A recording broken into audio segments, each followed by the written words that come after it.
Let's talk all about AI in business. It's hosted by Brent Muller.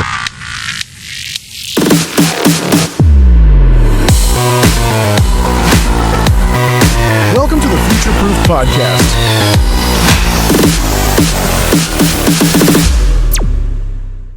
Hi, and welcome to the Future Proofed Podcast. Today, I'm your host, Brent Muller.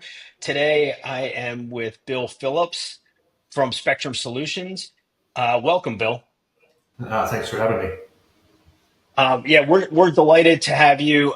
Bill, what I'd like to do is start the way I usually start these is just, again, we're going to make this very informal. We're just going to have a conversation and just tell us a little bit about you and your background, and then maybe we'll dive right into a little bit about Spectrum.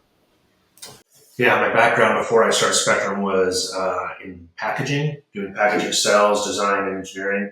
I worked for a gentleman who started a rigid packaging company, and I was one of his first employees and helped set the foundation of the company and then generate sales for them.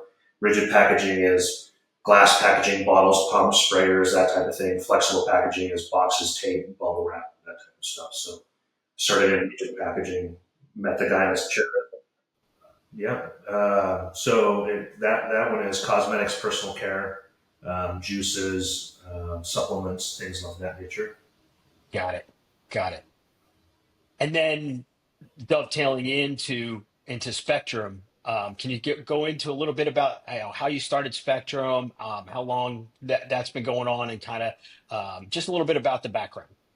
Yeah, in 2005, I was working for a national packaging corrugator, and I was fired.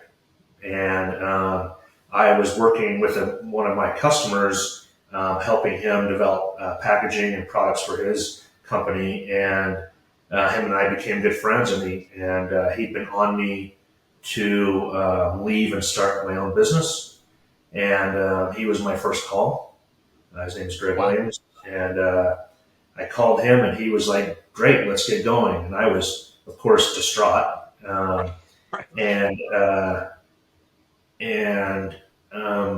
So we started Spectrum, and my idea for Spectrum was to be a packaging and product development company. So it was more of you come to me with your idea, and we'll design, develop, and manufacture it, because he had experience in China. He owned a sew house in China that had 300 employees, and we started pitching products that were, I met him through one of my customers. My customer was, if you recall, way back in the 2000s, 2003, 4, 5, was a lip balm on a leash, a little neoprene sleeve, you hooked it on your zipper. Oh, yeah. So that was Symbiosis, and they were friends of mine, and I was designing all of their store displays, all their packaging, and we started making their little neoprene sleeves for them. That's our first foray into our own start of Spectrum. And so it really became a product development company. So we would enhance your product, we would make it different, better, add value, add SKUs to your product line, and then I would design and generate packaging that was customer facing. So point of sale, retail products that you saw all the time. Love Sack, the big lounge chair, to tactical gear for the military. We started doing all different kinds of products. We were doing packaging for leather furniture that was sold around the world. And we just evolved to develop a lot of products that were very proprietary for customers. If you saw it on the shelf, you knew that was a customer's product. And so we designed the box, and we designed the box itself. Yeah. And as you know, where the world's going now, right, with how e-com has exploded, right, and drop shipping and all that kind of stuff, that the packaging really matters more than ever, right? So your product development is key going forward. Have you seen that, right, since you started it till now?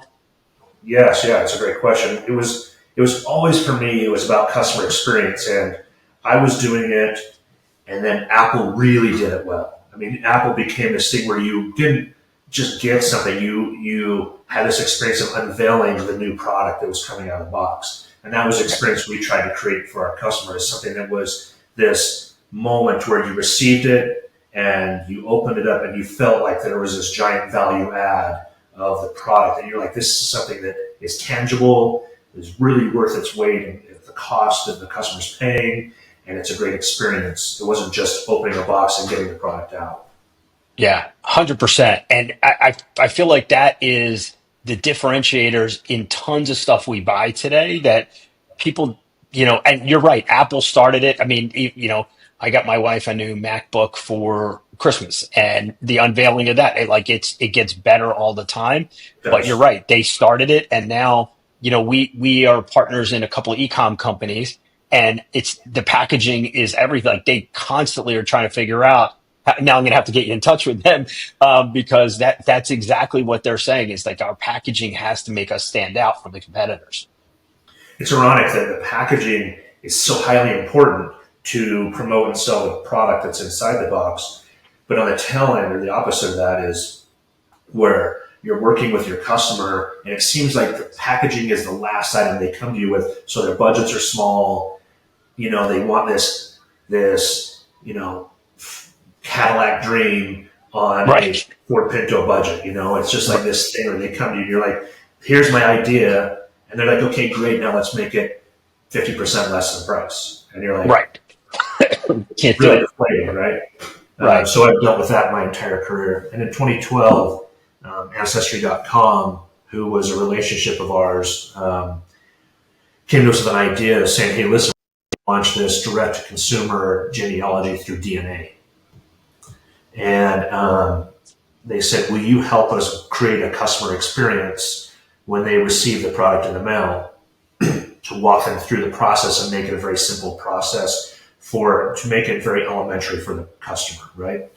And in doing Right. so, opening the packaging, my career, I knew enough about injection molding and plastics and things of that nature to where when I pulled the product apart, they had a different saliva collection device in there that I knew nothing about. I knew nothing about the DNA space. And that was really kind of my win, was not knowing about categories when they came to me. So I would go to Home Depot or I'd go somewhere and I'd stand in front of the category and I would do a color palette where I'd say, okay, you're not using green and yellow. And so we would design packaging that made it pop out of that on the retail shelf to make the customer grab it. We do those types of things. So I do that type of research. And so I went back to Ancestry and I said, if you really want to change your customer experience, can I design you a new saliva collection device? Never been in the medical space, but Right. in simple terms, it's packaging, right? You're packaging Right. saliva to be shipped safely. And they loved the idea. So we set off to design something that was simple, and we did. We created something that was very intuitive, very 1, 2, 3 simple step process. And, we made it so an elementary student could do it themselves. And it worked. Wow. It was wildly Yeah. successful. Wildly successful. Yeah. That's Wildly a, successful. Right. It's a kind of an million. understatement. Helps. Yeah. Yeah. We were doing 1 million kits a month for Ancestry in 2018 and 19. Wow.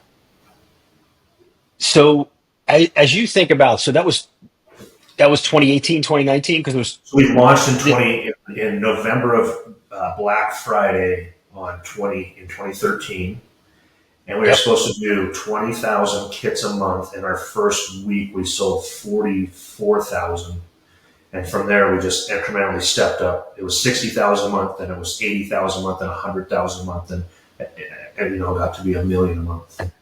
So what does that do in your fulfillment, right? Like, I mean, that's unexpected, right? Growth and fulfillment, obligations, right? Which it's a good problem to have, but how does that affect on the back end of your business? Like, Well, was it a difficult thing? Were you guys scrambling to scale? Yeah, it was because when we first launched it, we were more of a design house and then brokering everything. Right, right, Then when we moved in January of 2014, we built our own kitting and packaging center. So because the vendors could not rise to that occasion, they had other right. customers. So I was one of many, and they couldn't only focus and service me, and I needed that focus because I was you say it's a great problem to have, but it's also a bad problem because you let your customer down, then they're out searching for a new vendor, right? Amen. Yeah, And so you have to move absolutely. fast. I try to stay ahead of my customer. So we brought in the kitting and packaging, and then we were still using outside party to make the saliva collection device. Then we built a clean room in 2017, and we started making it in house. So then we started Wow.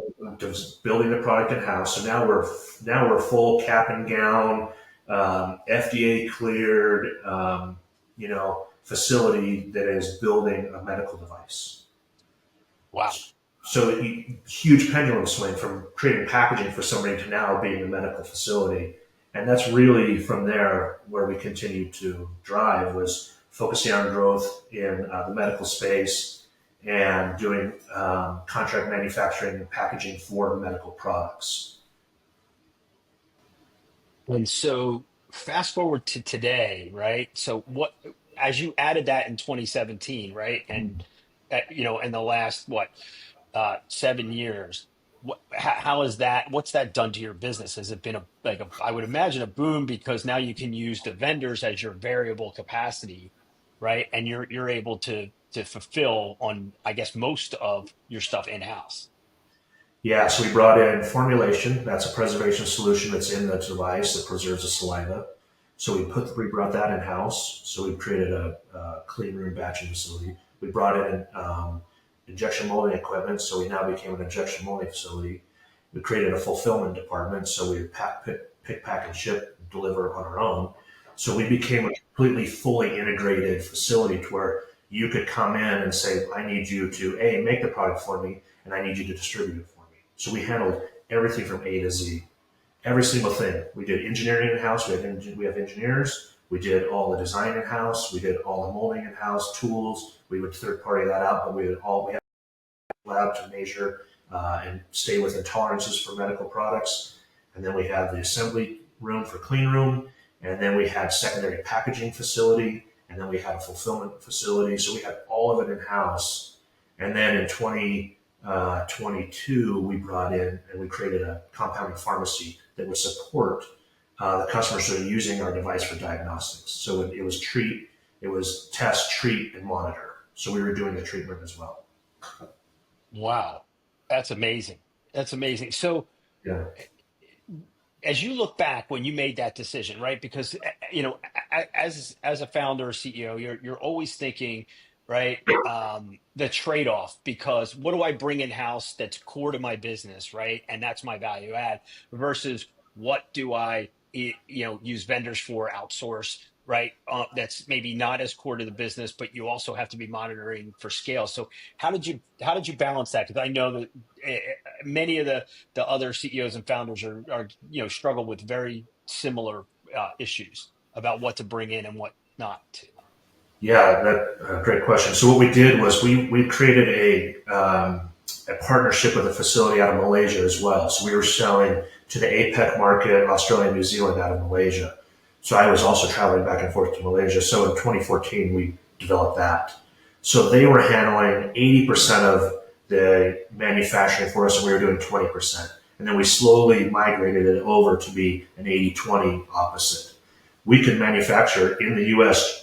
more cheaply than we could in Malaysia, and In we could Malaysia. do Oh, it, wow. quicker because we didn't have the shipping time on the water. You're 45 days from Yep. port to clear to our door, and we couldn't rise and fall depending on what was on the water. We got product on the water, and we were airing product in front of it because Ancestry's business was so growing so fast.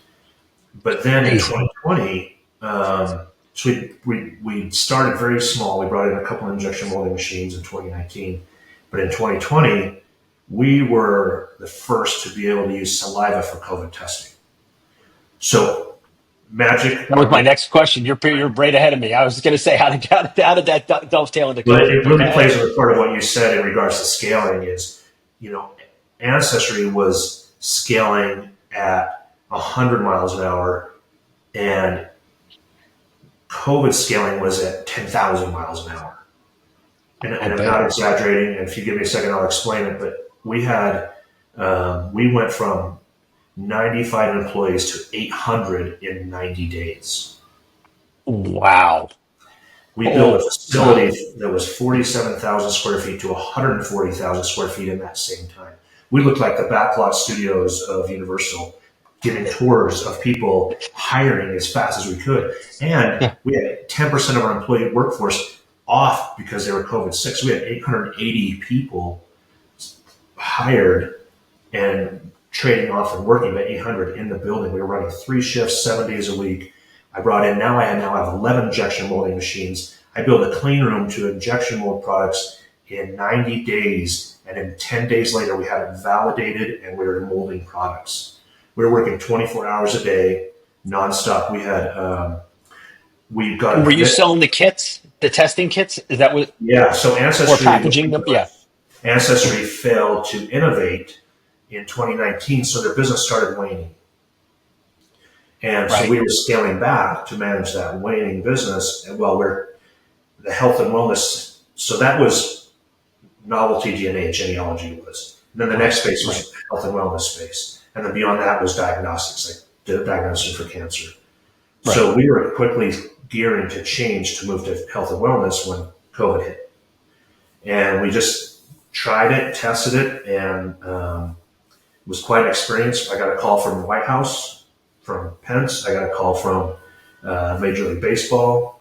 We tested 137 universities back to school.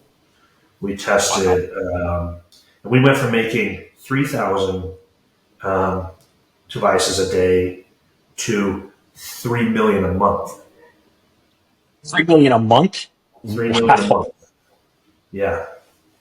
So, as you might imagine, it was, we're working 20 hours a day for 300 days, every single day. Sunday, Sunday, Monday. Nobody took time off. Nobody missed a day. We were not COVID sick. We were very careful. We created a COVID policy with my help with my HR. And I brought on staff that was not just non-skilled workforce, but we were bringing on skilled engineers and lean manufacturing and medical manufacturing experience. So we were across the board. We were hiring many, many skilled positions, and that's very, very hard to do. And especially in that time frame. Yeah, it was crazy. Yeah. So we ended up making 37 million kits, tested 37 million people in COVID for the remaining part of 20, and then and then through 21.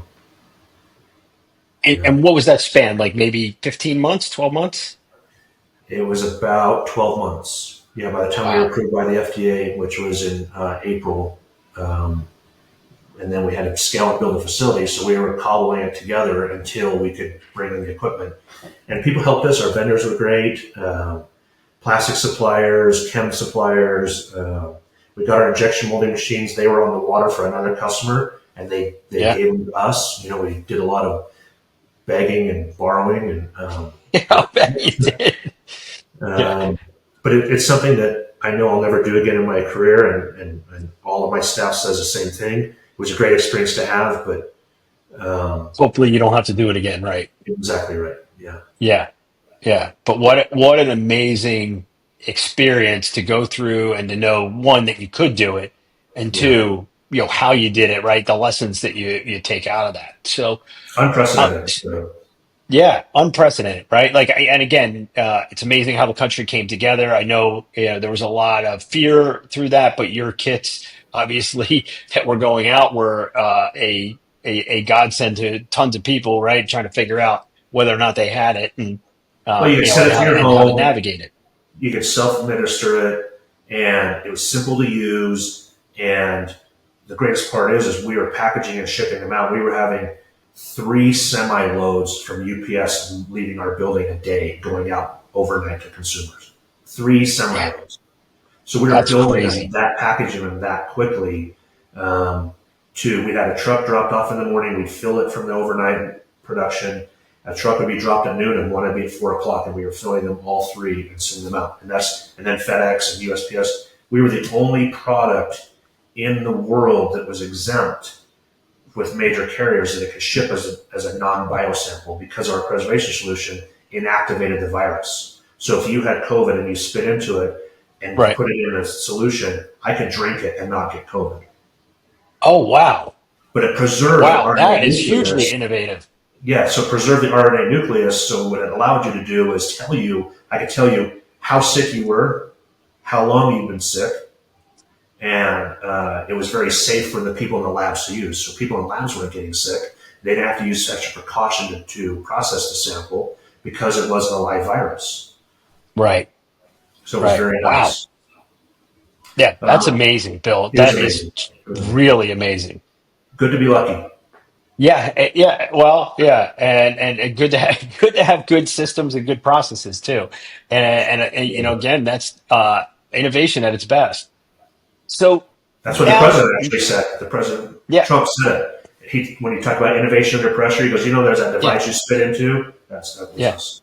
Yeah, That's fantastic. yeah, I love it. And well, hopefully we don't have to use it again. But the nice part to know is if something happens that you guys already kind of have this thing dialed in. You just say it might have to change for whatever the next thing is. yeah. I So, agree. Bill, let's switch gears a little bit. So, tell me now that you look right, and you can see all the changes on the horizon. What are the things that you think about as you want to grow Spectrum, right, in a different way, right? Obviously, that was a huge spike, right? But that business is, kind of like you said, kind of a one-time thing. But you're innovating products and packaging already, and so kind of what do you see, as you look at over the next 2, 3, 5 years? I think that what I see is due to COVID, I think it brought science forward 10 years. It was a big leap. We saw health and wellness happening previous, and then we knew we were going to move to diagnostics. And what's happened is those have two been kind of pushed together. You see Yeah. consumers like yourself saying, I want to be more in control of my health and wellness. So consumers are becoming more wildly educated about how to better Oh, treat 100%. themselves, hormone therapy, GLP-1s, right? GLP-1s. It's a great example. So our pharmacy is growing in that space for more of the health and wellness. So it's testing. So we can now use saliva to test hormone levels. So we test testosterone, DHEA, progesterone, estrogen, and cortisol, all using And you saliva. know that's a massive growth, right? Industry right there, the hormone stuff. Massive. Yeah. Yeah. So now we Yeah. can also treat that. We can prescribe testosterone, and we can prescribe other things like that. And the other one is Spectrum directly does that now? correct. Yeah. So we have Wow. a That's product called fantastic. Simply Test, which is our product, and that's using our saliva collection device. And we have a periodontal disease test, which is, you talk about where the future of Spectrum is going, and this is where I think that it is wildly innovative. We have the most comprehensive periodontal disease test. 80% of the diseases manifest in the mouth. Cardiovascular disease, dementia, fatty liver disease, and go on and on and on, are all derived from bacteria in the mouth. So I can Wow, tell I you did not know that. what kind of diseases you have in your mouth that are causing this because you swallow thousands of times a day. Now cardiologists are now telling you to go get tested just before you can have heart surgery. That test is to see the plaque levels that are in your system. The plaque all comes from your mouth, 100% of it. So we have our own lab in Alabama. We're running Yep. our own tests. We developed our own tests, and we're now distributing that test. It's working well for the implant market, for dentists, but that's a longer, slower ramp because it's an education. It's a consumer education. Right. And, Right. and you're starting to see Crest just had a commercial the other day talking about diseases and this new mouth rinse they have. It's exactly talking about what our test tests for. Yeah. And do you guys sell that directly on the website? Simply Test, we sell that through providers. Through providers. So you go to your dentist, you can ask for it. There's a couple of distributors on there, but that one's through providers. The hormone test is direct, and we have a STI testing too. So sexually transmitted infections. We test for oral, which is saliva-based. Our Yep. device also preserves urine. So you have urine for genital and then blood for bloodborne pathogens that are non-detectable through those other tests, like HIV, hepatitis, those types of things. Right. Right. Wow. Okay. And and at the end, we'll make sure that we get some of those providers for folks that are interested in those tests, because they're great tests. Like, who wouldn't want to do that? Yeah. Yeah. Yeah. So, Bill, circling back to the industry stuff, right? So obviously those are big growth areas, right? Mhm. Um, And as you think about how the outlook for Spectrum is, that's one area. Plus, you're still a product development company, right? Right. For packaging. And so give me some examples of like some other things that you're working. Obviously, Ancestry is one that you've worked with a long time, but are there like supplement companies or health and wellness, other companies that you're working directly where the packaging is what stands out? And the reason I'm asking is that I know a ton of direct to consumer and e-commerce brands watch this podcast, and those founders and CEOs are going to be like, wow, Bill's somebody I got to talk to, because they're not thinking about the packaging, I think, in the way that you've explained it. Viome, that's another health and wellness. That's gut health, so Yeah. microbiome. Viome is a unbelievable company. They are again wildly innovative in what they're doing and testing for. They've used our saliva collection device in their testing kits. Their kit packaging is very high end, and we do 100% of their packaging in house. And all we ship that direct to consumer for them. We handle all the Oh, fulfillment. wow. And that test for like gut health through the saliva. Yes. Wow. That- Um, Amazing. Nectar, Nectar, they're an allergy company. That's a direct-to-consumer allergy. We do 100% of their kitting, packaging, and fulfillment. So we send the test out. So you test. It's a finger prick test, Right. and it comes back. It processes through a lab. That lab comes back and tells you you're allergic to cat dander, pollen, cottonwood trees, and field grass. And then what we do is we create the allergen for you. So we compound it in our pharmacy. We send it out to you. Again, it's highly innovative because you're not going to your allergist and getting a series of pricks to find out what you're allergic to. It's Right. using this new testing method. And then what happens is we create the allergen for you, and it's sublingual. So you're not getting a series of shots. So if you're allergic Right. to dogs, a standard process is one shot a day for 6 weeks. And then it's one Right. shot a week for so many weeks. And then it's one shot a month for 5 years. Well, this is just Right. 2 drops under your tongue. That's it, every day. That's amazing. See, and this is the innovation, right? That not enough people know about, right? And as this thing goes, so is that part of what you're seeing in the industry of things that just need more education out there? Yeah, that's exactly what I talk about. That's the blending of health and wellness and diagnostics. And we're Yep. diagnosing you, telling you that you're allergic to these items, but it's part of your health. I'm going to be healthier because I'm following this process. I'm healthier because I'm understanding my microbiome better, and then I'm taking a supplement pack that helps me fix Right. my Fill in the IBS. gap, what's not there. Right. Exactly right. So it's putting the consumer in charge of their health, and it's really working well. You see it all the time when you see like the AG1, the microgreens. Yep.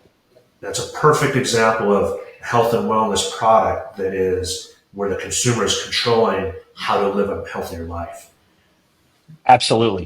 Yeah. Absolutely. Between weight loss and hormones and allergies, all of this stuff is definitely what you said. It's consumers taking better control over their healthcare, something that they've left to a doctor, but now that we realize that everything's splintered, right? Yeah. And like you said, if you can take a test and get something that is specific for you, and it's you diagnose that specific person, and then the treatment is for that specific person. Like, who wouldn't want that versus All the one size individuals. fits all, right? Yeah, individualized.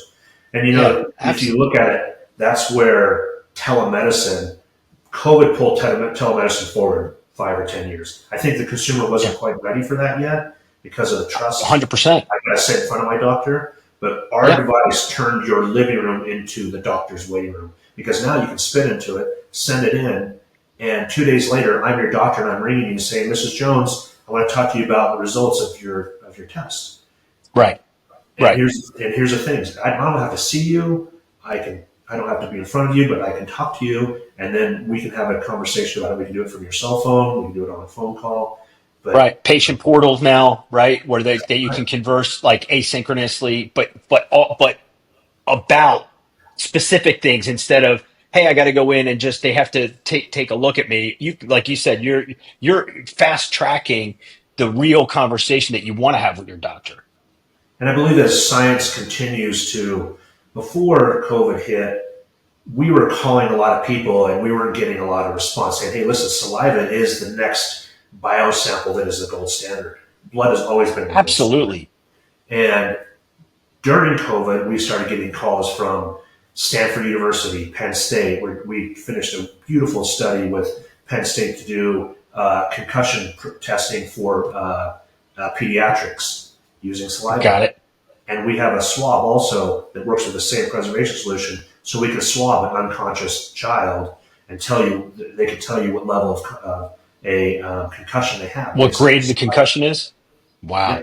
So there's that kind of testing. We're working UCLA did a study using our saliva collection to test non-small cell carcinoma lung cancer, and the saliva, Wow. because of preservation solution, amplified the circulating tumor that told you 10 to 14 times greater than what blood draw was. So why is that important? Because I can tell you early detection and then monitoring as you're getting treatments. What are your Without the invasive, right, without drawing blood, invasive CAT scans and all that kind of stuff. That's without crazy. drawing blood? So Right. now patient adherence goes up exponentially because I'm not going to get a draw blood. I don't have to get in the car and drive to the Yeah. phlebotomist to get my blood drawn, or phlebotomist doesn't have to come here. So I can spit into it, put it in the mail, and so you leave your cancer treatment, and I give you 3 or 4 test kits, and on every Tuesday for the next month, you spit into it and send it to me, and then I monitor your results. Wow. Bill, that's just flat out amazing, right? And It again, is amazing. It is amazing. I just think more people need to be educated that how important saliva tests are. Yeah, I agree. Yeah. So, um, as you look into, so this is like honestly been so eye opening about how science is, because science is changing the game in a lot of ways and accelerating, like you said, 10 years at least. And if you think about what COVID did, I talked to a bunch of other CEOs and founders, and they said, hey, we all got thrown into the deep end of the pool. We weren't quite ready for it, but we had to figure it out, whether it was Zoom meetings and remote, communications and remote workforce, whether it was the acceleration of science that you've been just talking about for the last half hour, or it's just been the behind the scenes manufacturing processes and all that kind of stuff. It just everything got thrown into the deep end of the pool, which accelerated everything. So as Yeah. you look out, what do you see as next? I mean, whether it's AI innovation, whether it's automations, it's robotic process automation, which I'm guessing that's part of your facilities. What do you see as the big disruptors coming, and what do other CEOs and founders need to be on the lookout for? Yeah, you bring up a point about AI that is something that we talk about occasionally, but not often, because in science, it's a simple statement, but it's in the science. So is Right. it going to advance science? I believe it will, but I think what it will do is it will create something that is more efficacious for us. It will advance how great saliva is. It will advance how great urine is. How much more can we get out of a sample? We're working today to use our preservation to preserve blood, and and our patent is so wildly proprietary, and we defended it to the tune of $19 million and won. That's Wow. how important this was to us. But we know that we can preserve blood by using a preservation solution. Why is that important? No cold chain custody. I don't need an ice pack. Timing is not Right. as of essence. I can put it in the mail and it can be 110 degrees outside or it could be freezing outside. And our preservation solution does not allow that biosample to alter.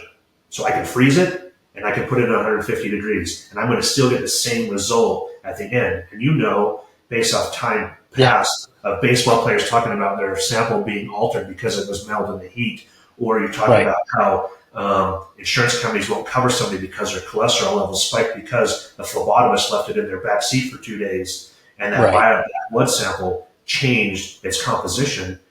Our preservation solution won't change the composition. It actually preserves it and holds it in place at any temperature, at any time. And I don't have to send it express. I can send it in snail mail and it will still get there and it'll still be efficacious.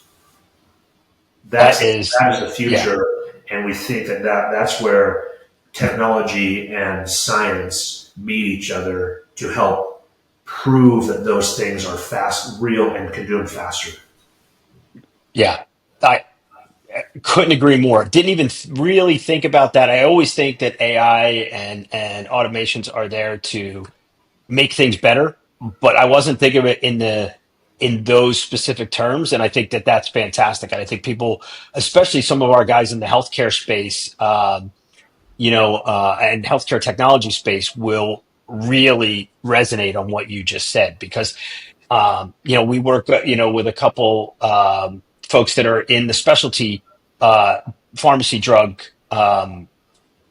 manufacturing and delivery process, right?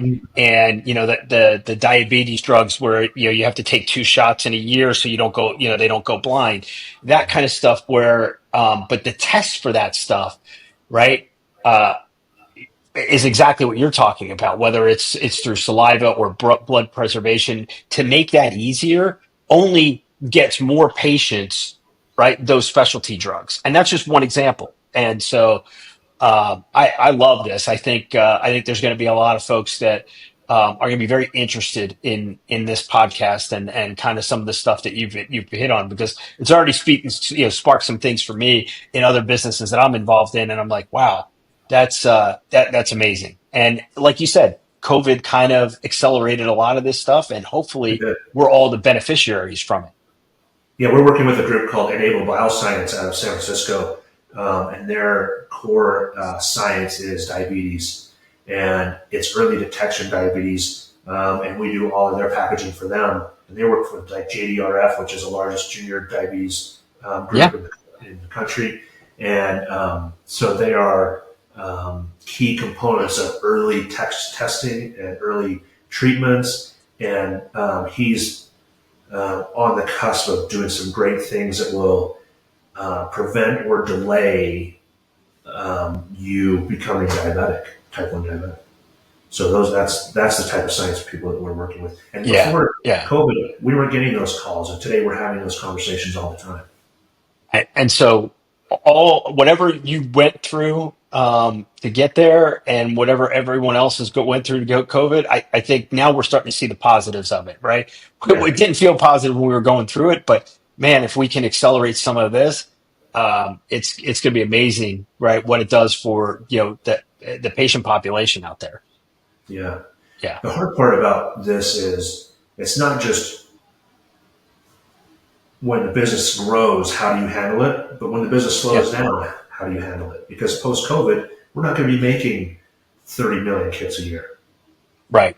So how do you right-size the business, make sure that it's healthy?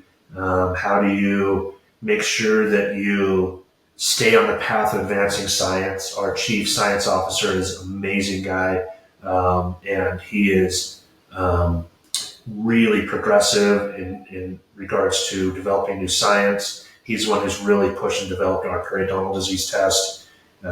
His name's Dave Vigorous, but he's not just great for us, but he's great for science. And, and I think that those types of people need to be listened to more than what they are. Because I think that the regular person, what's so great about him is he takes something so advanced and he speaks to it at such a layman's level that you can have a conversation about it without feeling like I got lost in the first paragraph. Yeah. And those people are worth their weight in gold for that, He's right? amazing. Anybody can take the complex and explain it simply, right? It allows more people to be involved in the conversations and solutioning and, advancement, right? Very well said. Yeah. Yeah, it pulls people in, and those conversations become the think tank and the incubator for new science and new things to happen. Yeah, absolutely. And Well, 25 years ago, I was just a packaging guy. yeah. Yeah. And just think about how your business has shifted, right? Yeah, Exactly. yeah, Yeah. And I think that so many other companies are kind of experiencing similar things to where what they were to start with is not at all where they're at today, and not at all where they'll be in 5 and 10 years because of how things are changing so fast. And so, my theme so far in all of my conversations with folks like you is adapting, right? Is one of the key things of a CEO and founder these days is adapting and pivoting. yeah. And you know what? You have to be able to know. Um, how this is. I've recently stepped down as the CEO of the company. I have a new CEO in place, and Right. I'm taking some time, and I think that I'm ready to go do something else. I'm still an owner of Spectrum. I'm Yeah. still wildly promoting, and I'm still driving sales to them. I still have great relationships, and I still meet with them and talk to them on the daily. I'm on the board and still wildly involved. But I think I'm ready to do what's next. You know, Yeah. Yeah. I mean, Yeah. I Well, started Spectrum 20 years ago. right. And think about the learnings, like the experience that you've had, and just in the last, not just your whole career, but just think about the last 5 years, 5 years, yeah. right? Yeah, how drastically different, right? And you probably, if I would have asked you that 15 years ago, you probably couldn't, in your wildest dreams, probably wouldn't have guessed that. No, you're right. 15 years ago, I was hoping to do, there's milestones, 10 million in sales, 20 million in sales. I never thought Yeah, I'd get to 120 million in sales. right. Um, that wasn't on the horizon. And, we were in 2008 and 9, to give you some perspective, we are doing so much packaging for juice companies. The wine Menage a Trois. Yeah, We developed a spirits line for them, and it worked. It was great. But we were doing over 50 million bottles a year for wine and spirits and juice in the country. 50 million. We were the largest glass exporter out of a port in China. When I would go to China, they would say, there's three famous Bills. There's Bill Clinton, Bill Gates, and Bill Ball. And I was Bill Ball because I was running 50 to 60 containers a week out of a China port to bring, because there was such a shortage of glass from the U.S. producers, because the EPA put a moratorium on expanding glass production. So we right. were getting glass out of Asia, and we were wildly successful at it, to moving to making a medical device that saved millions of lives is a crazy thought. Yeah, it's just really crazy. Yeah, from juicing to medical to to saving lives. It's a Yeah, yeah, pretty cool story, Bill. yeah, Yeah. yeah, it's crazy. And what else? So, just kind of some parting thoughts on Spectrum. If you could just kind of give me a 90-second, or 2 minutes on Spectrum and how someone might get in touch with someone at Spectrum if they, and they're seeing this podcast and they're like, I need to talk to Bill's team. Yeah. Spectrum Solutions, spectrumsolution.com or simplytest.com. Simplytest is the direct-to-patient testing, Yeah. which is for STI, hormones, and for periodontal disease. And you can find providers on the site. Heartland Dental, national chain that is DSO that uses our product all the time. I think the growth in our pharmacy, Spectrum RX, is the future of Spectrum. Going back to what I said, test, treat, and monitor. So test hormones. I'm on HRT. 10 years ago, nobody was talking about what hormones were, because it was a taboo thing. Now everybody's sitting across a dinner Yeah. table, men and women alike, are talking about You want to preserve your health Yeah. and you want to stay fit longer, right? Longer, younger. Yep. And, so that's what we're doing. And I think that's where our testing is something that is innovative, easy to use, and highly comprehensive. And I think that's the future of Spectrum. Absolutely. Absolutely. Well, Bill, it has been a pleasure talking to you. I am really glad that we delved into this, and I hope to get you back on, especially when you figure out what's next. Yeah. Well, I'd be Yeah. honored. Yeah. Thank you so much for Yeah. having me. I'm honored to be here today. And I would love to come back and talk again. Yeah, absolutely, Bill. If you're ready to embrace change and lead with innovation, be sure to subscribe and never miss an episode. Thanks for tuning in to the Future Proof Podcast.